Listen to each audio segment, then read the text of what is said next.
This is John with Gameprom Rollout for October 2011.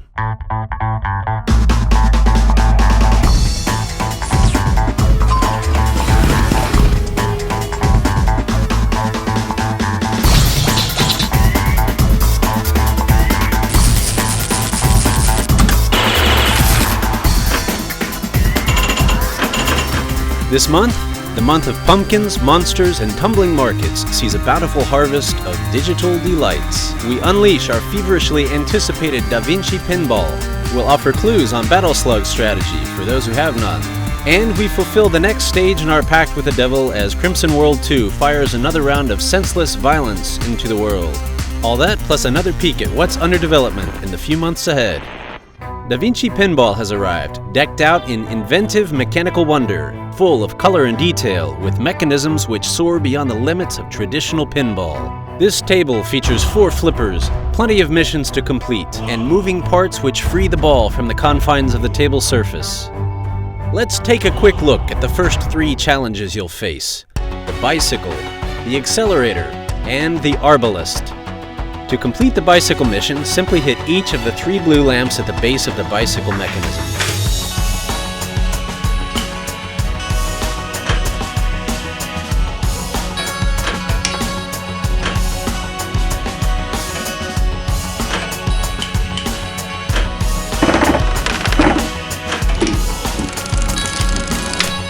To complete the accelerator, first light all lamps in the accelerator path above the left flipper. Then send the ball along the full path, through the spinning targets and into the hole at the top.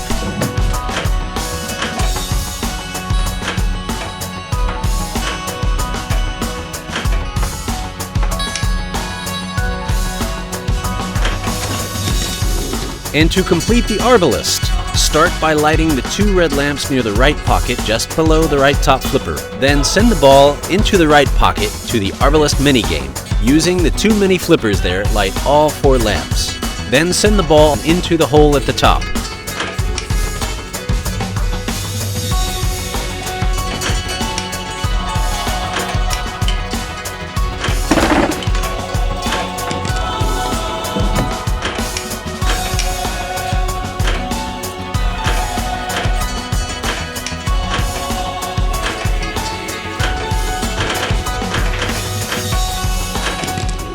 Now we turn our attention from the sublime to the sublime to delve into the world of mucus military madness, figuratively speaking. Gameprom's Battle Slugs slaps down the gauntlet and smacks down the pretenders. Choose your army and strive to take over one of 25 game boards by leaping and cloning into hexagonal cells, converting nearby slugs to your color as you arrive. Now, some users have posted complaints that Battle Slugs is too difficult. To wit, the first level is impossible.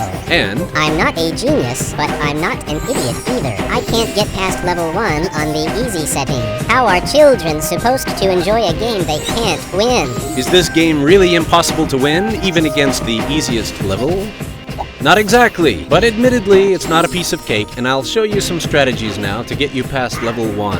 And if that doesn't do it, then maybe you'd like to stick to Cut the Bird or whatever it's called. Battle Slugs tip number 1.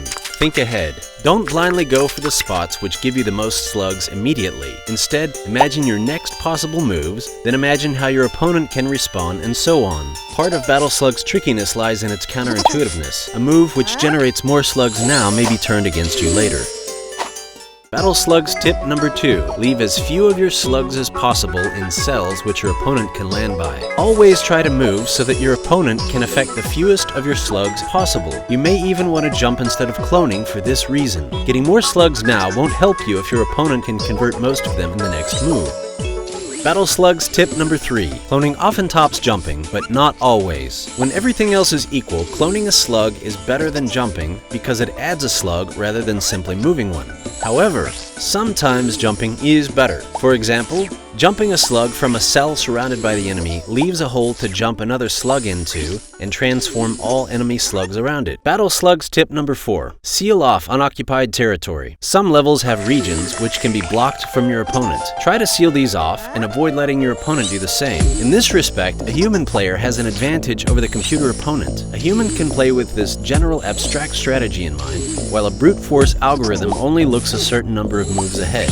Battle Slugs tip number 5. The easy level computer opponent AI has a glaring weakness. I won't say exactly what this is, but consider that sometimes dumb aggression is easily turned against one's opponent. That should do it. If you hit a wall before at level 1, time to try again. Let us know if these tips help, either on our forum at Gameprom.com or on our Facebook page. I am going to show you how protective measures can help guard your home against the heat effects of an atomic explosion. For those delighted with CrimsonWorld's orgy of gore and crying for more of the same, CrimsonWorld 2 is on its way with more of the same. Sate your hunger for blasts, beasts, booms, bursts, and busts. Added to the mix is the option to compete on the server so that you can watch your friend explode in real time. To enhance the top-down documentary-style realism, many of the game's life forms were infused with coleopteran hemocyanins and a hint of papaya juice. Watch for CrimsonWorld 2, crash landing in the App Store soon. Preview time. In addition to the new releases, Vinci Pinball and CrimsonWorld 2, we have 3 more tables under development. First, our top secret project celebrating a major rock group is near completion, receiving its final touches now. Off into space! Second, we'll be sending you on a voyage to Mars with our spacey new table, Red Planet Pinball. If you're among the fans asking us for a space-themed table, this cosmic concoction is for you. Both a toy and an exciting game. Here's a sneak peek of the layout before details and texturing have been applied. Santa sent me here to take you to the North Pole. Hurry up and get dressed. Third, we are also working on a holiday table with a working title of Snow Pinball. Perhaps it will be chock full of Yule logs and other appropriations from pagan societies later burned and pillaged under the convenient and plausible pretext of eradicating dangerous heretics with flowers in their hair. Well, that's all for this month's Treats and Tricks. Tricks and Treats. Join the mad rush downloading Vinci Pinball and CrimsonWorld 2. And if you haven't yet, pick up Battle Slugs and give the new strategy tips a try. And remember to keep those thumbs warm.